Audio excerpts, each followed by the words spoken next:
That's protest tonight in New York City after Cleveland prosecutor Tim McGinty announced a grand jury followed his advice and declined to indict two Cleveland police officers involved in the shooting death of 12-year-old Tamir Rice.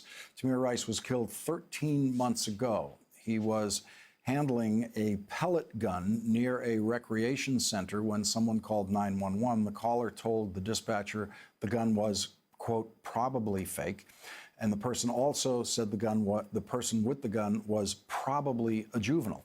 That information was never relayed to the responding officers, Timothy Lohman and Frank Garmbach.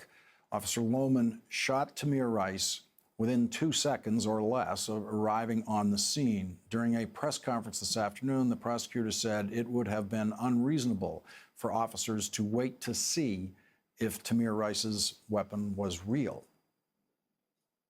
Given this perfect storm of human error, mistakes, and miscommunications by all involved that day, the evidence did not indicate criminal conduct by police. Believing he was about to be shot was a mistaken, yet reasonable belief given the high-stress circumstances and his police training. He had reason to fear for his life. It would be unresponsible and unreasonable if the law required a police officer to wait and see if the gun was real.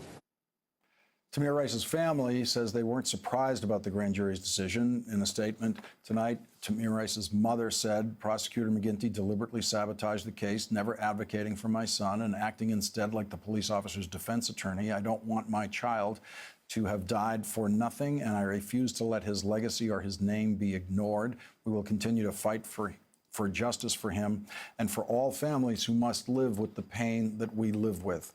Joining us now, Neill Franklin, Executive Director of Law Enforcement Against Prohibition. He's also a former trainer for the Maryland State Police. Neill Franklin, your reaction to the grand jury decision? It is troubling. A prosecutor should never do what was done in this case. They should remain neutral at best, but I am a little troubled by his decision to influence the jury the way he did. It's really unprecedented. You know, I'm struck by the ability to manipulate video, like the video we have in this case, and the constant use of it in slow motion. And my problem with that is you don't live life in slow motion. And showing it in the real speed, you see just how fast the police action is. And when you look at it in real speed, it is virtually impossible to detect a sensible decision-making point where the officer makes a decision to fire that gun, as opposed to a purely reactionary response. Mm-hmm. Well, launch training failed even before that officer had to make that split-second decision. We refer to this as too fast, too close. You know, when you get a call that's potentially dangerous like this, where someone may be armed, and I understand that that information of it possibly being a toy and he being a juvenile was not relayed to the officer, but still, you don't respond so closely and so quick to the potential threat. They should have taken their time. They should have approached slowly from a distance and then opened up lines of communication with this young man, Tamir Rice. So they failed way before they had to make that split-second decision to fire upon Mr. Rice. There are two more processes here in the aftermath of this. One is a civil suit that the family is bringing, which is very likely to be successful and probably very likely to be settled before trial, since there's obviously civil liability here, which is different from criminal. Civil just means it was negligent, reckless what the police officer did. The other is within the department, and what happens to these police officers, particularly the shooter, within the department. And let's listen to what the police chief Galvin Williams said about this today. Now that the county grand jury has concluded, we start our administrative process in this matter with both the officers involved.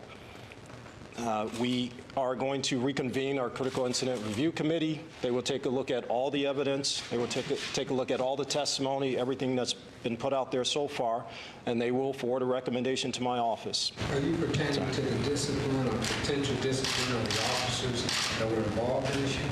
All right, there is potential discipline if there's a violation of our policies, our procedures, yes. What discipline do you think should be considered?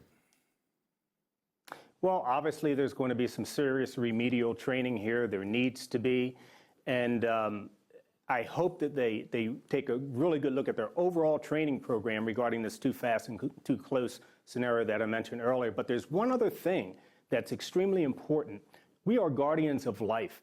And if you go back and look at this video in its entirety, it took a very long time to render aid to Mr. Rice, which could have been life-saving.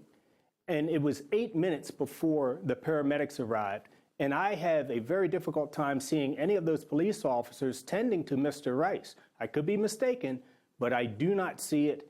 And I think that that's something that really needs to be dealt with in our policing profession, not just there in Cleveland, but all across this nation. You see it time and time again, where we do not render aid in a timely fashion to that person who has been shot by the hands of police. If you were chief of police there, would the shooter keep his job?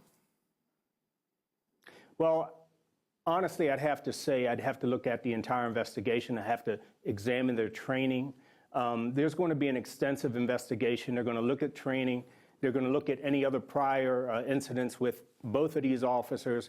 And then that chief's going to have to make a decision. I'm not privy to that information, but I sure hope that he does a thorough job here.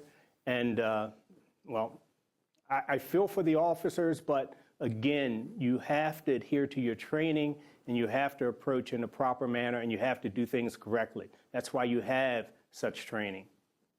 Neill Franklin, thank you very much for joining us tonight. Really appreciate it.